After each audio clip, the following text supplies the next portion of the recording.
자, 리밍지그 1번 모델링을 시작하도록 하겠습니다. 리밍지그 이름에서 볼 수 있듯이 리밍이란 단어는 이 구멍을 다듬는 작업을 말하는 거예요. 예, 그래서 필요한 공구로는 리머가 있겠죠.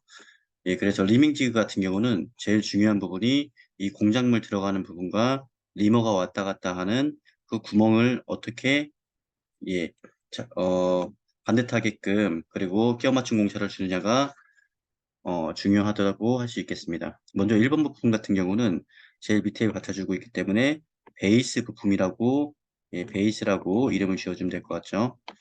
그 다음에 2번 부품 같은 경우는 이쪽 끝에 있죠. 예, 좌측 끝에 있기 때문에 뭐 좌측 힌지, 뭐 브라켓 이렇게 얘기할 수 있겠죠. 힌지 또는 브라켓으로 이름을 작성해 주시면 되겠고요. 이렇게 고정시켜주는 부품을 브라켓 또는 힌지라고 합니다. 그 다음에 3번 부품 같은 경우는 플레이트로 하시면 되겠습니다. 플레이트 아니면 서포트, 플레이트 아니면 서포트로 예, 이름을 명명하시면 되겠죠. 여기는 서포트라고 했죠. 자, 이쪽 부분을 보면은 분명히 서포트가 맞는데 위에 부분은 플레이트라고 했었죠. 이 두 개가 포함되어 있기 때문에 어떻게 보면은 이 지지하고 있는 부품, 플레이트 두 개가 합쳐진 경우입니다. 그래서 둘 중에 하나 선정해서 이름을 작성해 주시면 되겠습니다. 4번 부품 같은 경우는 6번 손잡이를 돌리면 자, 왼쪽으로 전진하거나 아니면 뒤쪽으로 후진할 거예요. 이렇게 슬라이딩 된 제품을 우리는 슬라이더라고 이름을 정하기로 했었습니다. 슬라이더 같은 경우는 이 닿는 부분에 마찰이 생기기 때문에 미끄럼이 생기는 부분의 모든 곳에 표면 거치기 Y를 줘야겠죠. 네. 그 다음에 5번 부품 같은 경우는요. 5번 부품 같은 경우는 뭐 이렇게 공작물을 잡아주는 부분이잖아요. 예, 그래서 조라고 하면 됩니다. 근데 조 같은 경우는 이제 움직이겠죠. 말 그대로 이제 얘가 뒤쪽으로 가면서 앞쪽으로 가면서 공작물을 잡아주는 역할을 하기 때문에 이동조라고 하면 되겠습니다.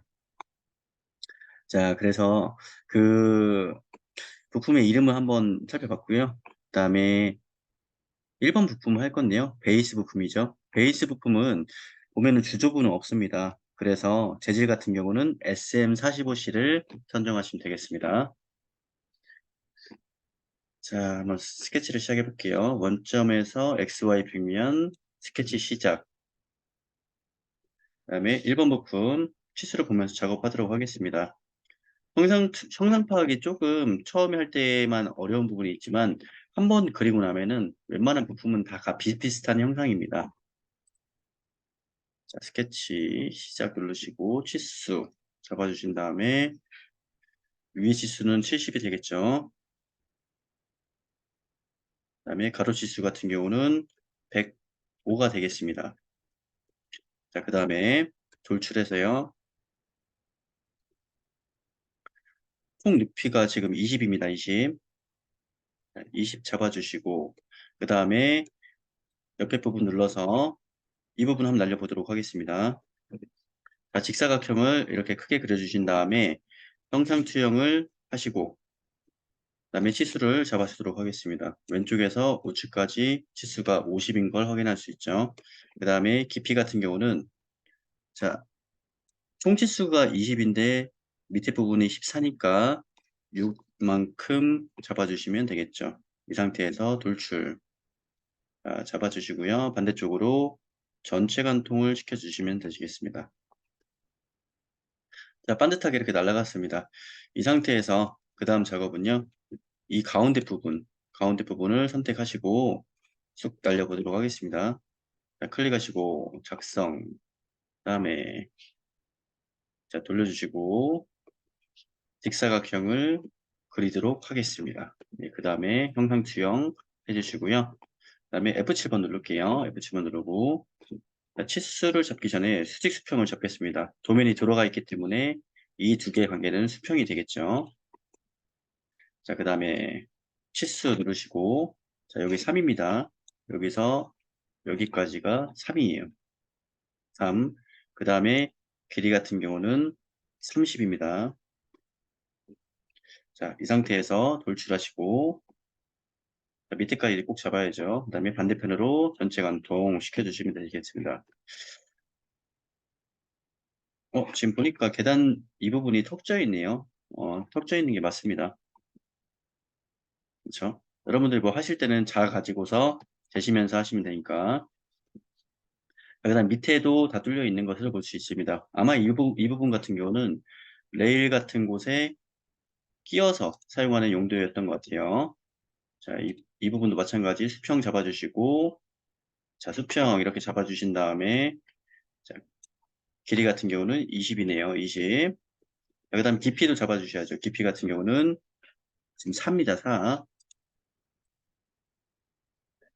자, 4의 깊이만큼 레일 같은 곳에 끼워 넣는 겁니다. 자, 반대편으로 전체 관통시켜 주시면 되겠습니다. 자, 그 다음에 위쪽을 보시면은 위쪽 두 부분에 예, 못따기가 되어 있는 걸 볼 수 있어요. 자, 못따기 값은 몇일까요? 이쪽에 있네요. 3이라고 되어 있죠. 3 곱하기 45. 자, 그 얘기는 못따기가 3짜리가 45도 못따기가 되어 있다는 뜻입니다. 자, 그 상태에서 카운터 보호가 지금 밑에서 위쪽으로 올라온 걸 확인할 수 있습니다. 밑에서 위쪽으로 올라와서 그 서포트 부분과 결합이 되어 있는 거예요. 그래서 점을 2개 찍으시고 그 다음에 2개 관계는 수직 관계로 구속을 시켜주도록 하겠습니다. 자, 그 상태에서 중심부터 카운터 보호까지의 길이가 50인 거 확인하니까 25로 잡아주시면 되시죠. 25, 여기서 여기까지도 25를 잡아주시면 되시겠습니다. 자, 그 다음에 자, 왼쪽부터 여기까지 거리가 95인 것을 확인할 수 있습니다. 여기는 수직구속 조건 잡아놨기 때문에 한 번에 잡힐 거예요. 이렇게. 자, 그리고 구멍 기능 이용해서 카운터 보호 단순 구멍이죠. 그 다음에 카운터 보호 시트 선택해 주시고 위쪽으로 다 뚫려 있는 것을 볼 수 있습니다. 그래서 제일 위쪽 구멍은 9.5인 거 보니까 M5짜리인 것 같아요. M5 9.5 깊이는 5.4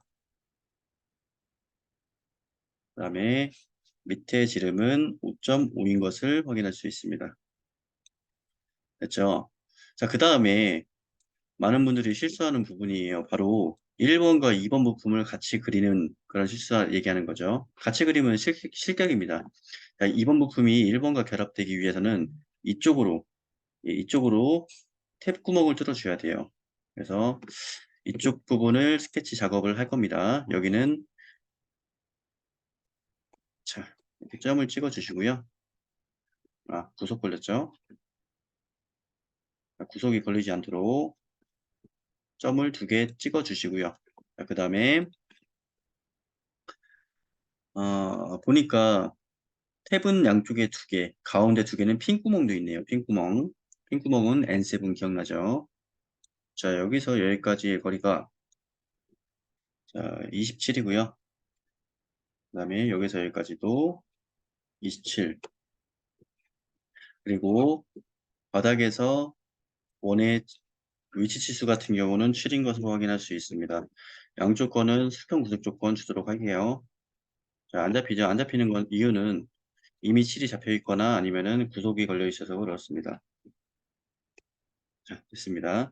자, 그 상태에서 구멍 기능 켜주시고요. 2군데 잡아주시고 탭구멍을 할 거예요. 탭구멍은 ISO 배터리 프로파일 4짜리로 잡아주시면 되시겠습니다.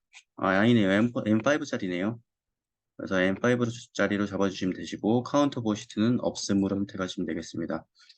자, 그 다음에 거리값은 완전 나사부가 10이고요. 불완전 나사부까지 합치면 13을 잡아주시면 되시겠습니다.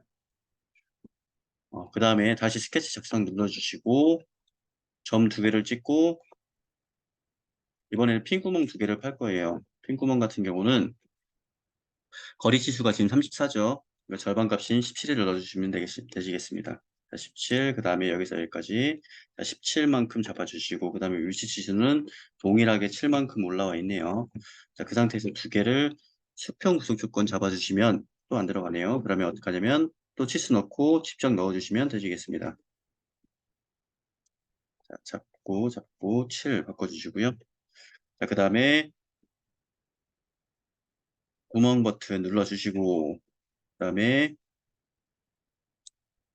자, 카운터보어 시트는 없음. 그 다음에 드릴점 같은 경우는 플랫이죠. 플랫 선택해 주시고, 그 다음에 구멍의 크기는 파이 4짜리네요. 4짜리고, 깊이는 5만큼 들어간 걸 확인할 수 있습니다. 자, 확인 눌러주시면은, 가운데 두 개는 핀 구멍, 양쪽 옆에 두 개는 택구멍으로 뚫린 것을 확인할 수 있습니다. 이렇게 나와야 돼요. 여러분들도. 자, 여기까지 했고요. 그 다음에 마지막 작업입니다. 마지막 작업은 조립용 못따기겠죠. 일단 여기 H7이라고 되어 있는데 위쪽에 공작물 들어가는 부분이나 슬라이더 들어가는 부분이죠. 슬라이더 들어가는 부분이나 밑에 쪽에 레일 들어가는 부분은 조립이 되기 때문에 조립용 못따기가 필요합니다. 조립용 못따기는 1입니다. 1. 위쪽에 위쪽, 그 다음에 반대편 쪽에도 해주시고요. 자, 이렇게 해서 1번 부품을 했는데요. 가운데 보면은 스프링 들어가는 구멍이 또 있죠. 자, 클릭하시고 이게 마지막입니다. 이렇게 원 잡아주시고 그 다음에 14로 잡아주신 다음에 그 다음에 치수를 잡아주도록 할게요. 자, 여기서 여기까지가 34라고 나와 있는데요. 이 치수가 틀어지게 되면 리머가 들어가는 구멍 치수가 달라지게 됩니다. 그렇기 때문에 방금 잡은 34 치수가 어떻게 보면 가장 중요한 치수예요. 그래서 이 치수에다가 제가 34 치수에다가 정밀 공차를 꼭 잡아야 된다고 이야기했었죠. 그 다음에 드릴 들어가는 그 부분에 치수를 잡도록 하겠습니다. 자, 이 치수가 몇이냐면요. 자, 깊이 같은 경우는 4만큼 들어가 있습니다. 4. 자, 확인 눌러주시고 많은 학생들이 헷갈리는 부분인데 여기 조립용 못따기가 들어가느냐 그겁니다. 이거 들어가게 되면은 안 되는 거예요. 왜냐면 스프링은 바닥 쪽에 닿지 않도록 이제 조립이 될 거기 때문에 그렇습니다. 하지만 이쪽에 스프링이 눌리면서 마찰이 생길 수 있기 때문에 2D 작업에는 반드시 표면 거치기를 Y를 넣어주셔야 돼요. 자, 이상으로 1번 모델링 마치도록 하겠습니다.